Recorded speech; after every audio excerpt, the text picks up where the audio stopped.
Hainu teacher transfer khlaijangmani noregai lahar kasolaika rungnangni rungsrungnai rok patimung nuagao primary school ni koktoma boroni shanmong supungi rungsaiga shak lahar kasomong rasajak lakhni shanmong tisalaika rungsrungnai rok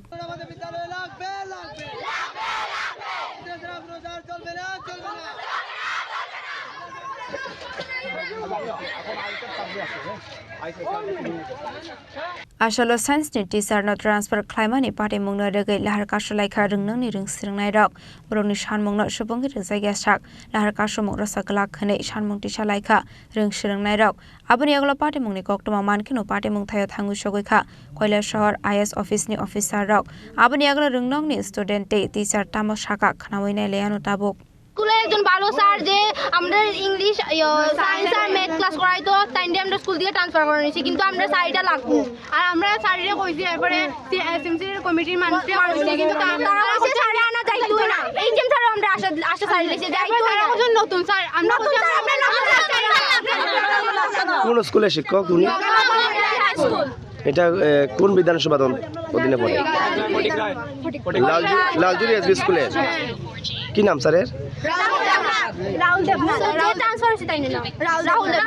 আচ্ছা উনি কত বছর ধরে এই স্কুলে আছেন 2 বছর transfer order কবে বাইরেছে আচ্ছা উনি কোন বিভাগের শিক্ষক আচ্ছা তো উনি এখন বর্তমানে কি স্কুলে থেকে মানে ট্রান্সফার হয়ে গেছে গা আচ্ছা এখন এটা নিয়ে তোমাদের পক্ষ থেকে কি বলবেন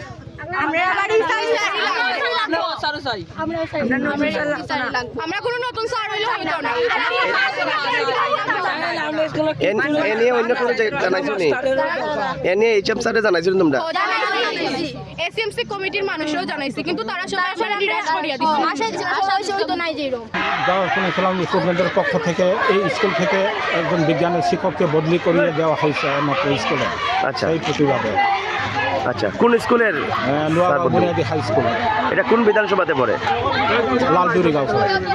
ফটিকরা বিধানসভার ফটিকরা বিধানসভা আচ্ছা কবে ট্রান্সফার অর্ডার বের হয়েছে গত 16 তারিখে আচ্ছা তো ছাত্রদের দাবি কি ছাত্রদের দাবি তো আপনারা তো শুনছেন এরপর তাদের দাবি ছিল আমাদের বিদ্যালয়ে বিজ্ঞানের শিক্ষক থাকবে না আচ্ছা যে একজন ছিল সেই শিক্ষকও আগামী মার্চ মাসে অবসর হয়ে যাবে রিটায়ারমেন্ট হয়ে যাবে তো এই বিজ্ঞান শিক্ষককে বদলি করে যদি দেওয়া হয় আমাদের স্কুলে এই স্কুলে বিজ্ঞানের শিক্ষক থাকবে না এবং অঙ্কের শিক্ষক থাকবে না এই শিক্ষকের দাবিতেই ছাত্ররা মনে হয় এই অবরোধটা করছে। ব্যুরো রিপোর্ট চিনি খরাং।